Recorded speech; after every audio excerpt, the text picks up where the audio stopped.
3, 2, 1.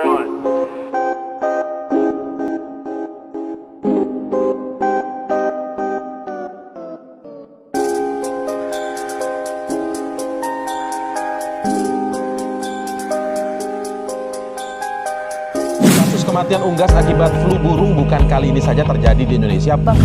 Jakarta Selatan.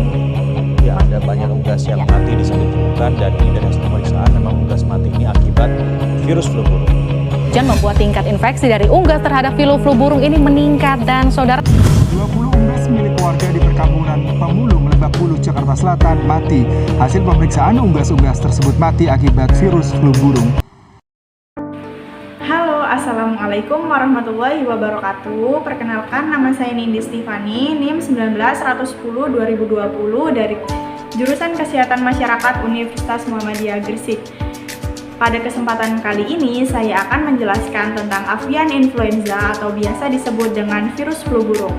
Avian influenza atau AI merupakan penyakit viral akut pada unggas yang disebabkan oleh influenza tipe A, subtipe H5 dan H7. Nah, wabah ini sering menyerang ayam dan kalkun. Penyakit ini bersifat zoonosis dan angka kematiannya sangat tinggi mencapai 100%. Nah, bagaimana siklus penyebaran virus flu burung ini? Penularan dapat terjadi melalui kontak langsung dari unggas yang terinfeksi dan unggas peka melalui saluran pernapasan, konjungtivita, lendir, dan feses, atau secara tidak langsung melalui debu, pakan, air minum, peralatan kandang, sepatu, baju, dan kendaraan yang terkontaminasi virus AI, serta ayam hidup yang terinfeksi. Masa inkubasinya bervariasi dari mulai beberapa jam sampai 14 hari. Lalu bagaimana gejala klinis yang dapat terlihat pada hewan yang terinfeksi virus flu burung ini?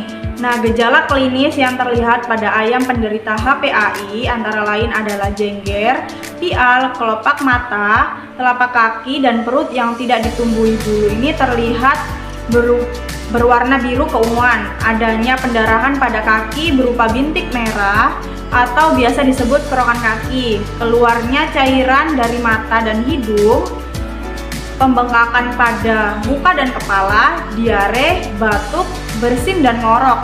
Nafsu makan pun menurun, penurunan produksi telur, kerabang telur lembek, adanya gangguan syaraf, tortikolis, lumpuh, dan gemetaran. Kematian terjadi dengan cepat. Lalu sementara itu pada LPAI kadang gejala klinis tidak terlihat dengan jelas. Nah, lalu bagaimana kita sebagai manusia bisa tahu gejala virus flu burung ini menyerang kita atau tidak? Nah, gejala ini bisa dilihat pada umumnya muncul setelah 3-5 hari setelah terpapar virus ini. Gejala yang timbul dapat berbeda-beda, mulai dari gejala yang ringan hingga gejala parah. Meskipun kadang orang yang terinfeksi flu burung ini tidak merasakan gejala apapun, tetapi secara umum penderita flu ini akan mengalami gejala berupa demam, batuk, sakit kepala, sakit tenggorokan, sakit nyeri otot, hidung berair dan tersumbat, lalu sesak napas. Pada beberapa penderita gejala lain juga dapat timbul antara lain muntah, sakit perut, diare, gusi berdarah, mimisan, nyeri dada, dan mata merah. Pada infeksi berat, flu burung ini bahkan bisa menyebabkan pneumonia, gagal napas, kejang, dan gangguan sistem saraf. Nah, ada nggak sih cara pengobatan virus flu burung ini terhadap unggas yang terinfeksi? Belum ditemukan obat yang dapat menyembuhkan avian influenza. Usaha yang dapat kita lakukan adalah membuat kondisi badan ayam cepat membaik dan merangsang nafsu makannya dengan memberikan tambahan vitamin dan mineral, serta mencegah infeksi sekunder dengan pemberian antibiotik. Dapat pula pemberian tambahan pemanasan pada kandang. Lalu, bagaimana pengobatan pada manusia yang terinfeksi? Pengobatan yang dilakukan untuk menangani flu burung dapat berbeda-beda, tergantung dari gejala yang dialami. Pasien yang telah terbukti menderita virus flu burung ini biasanya akan dirawat di ruang isolasi di rumah sakit untuk mencegah penularan dengan pasien lain.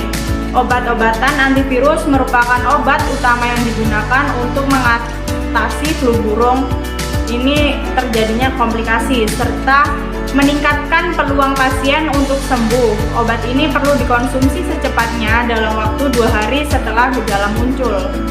Lalu apa yang bisa kita lakukan untuk memberantas atau mencegah virus ini supaya nggak menular pada unggas lainnya?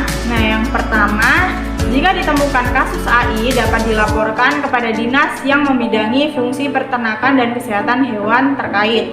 Dan selanjutnya diteruskan kepada Direktorat Jenderal Peternakan dan Kesehatan Hewan. Lalu yang kedua, pencegahan, pengendalian, dan pemberantasan. Nah, yang pertama ada biosecurity, pemusnahan unggas selektif di daerah tertular, vaksinasi, pengendalian lalu lintas yang meliputi pengaturan secara ketat terhadap pengeluaran dan pemasukan unggas hidup. Lalu ada surveillance dan penelusuran, peningkatan kesadaran masyarakat, pengisian kembali atau restocking unggas, pemusnahan unggas secara menyeluruh atau stamping out di daerah tertular baru. Lalu ada monitoring, pelaporan, dan evaluasi. Nah, sedangkan itu pencegahan yang dilakukan pada manusia seperti apa? Nah, yang pertama, menghindari kontak langsung dengan unggas, menghindari kontak langsung dengan orang yang sakit, menerapkan etika batuk yaitu dengan menutup mulut, menutup hidung dengan tisu atau lipat siku saat batuk atau bersin. Lalu yang selanjutnya menjaga kebersihan dengan mencuci tangan secara rutin, tidak menyentuh mata, hidung, dan mulut sebelum mencuci tangan, tidak mengonsumsi daging atau telur unggas yang belum matang. Selanjutnya melakukan isolasi mandiri saat mengalami demam atau gejala flu yang ringan untuk mencegah penularan virus terhadap orang-orang di sekitar. Dan yang terakhir, tidak mengunjungi daerah atau tempat terjadinya wabah virus flu burung. Sekian informasi yang dapat saya berikan, kurang lebihnya saya mohon maaf. Wassalamualaikum warahmatullahi wabarakatuh.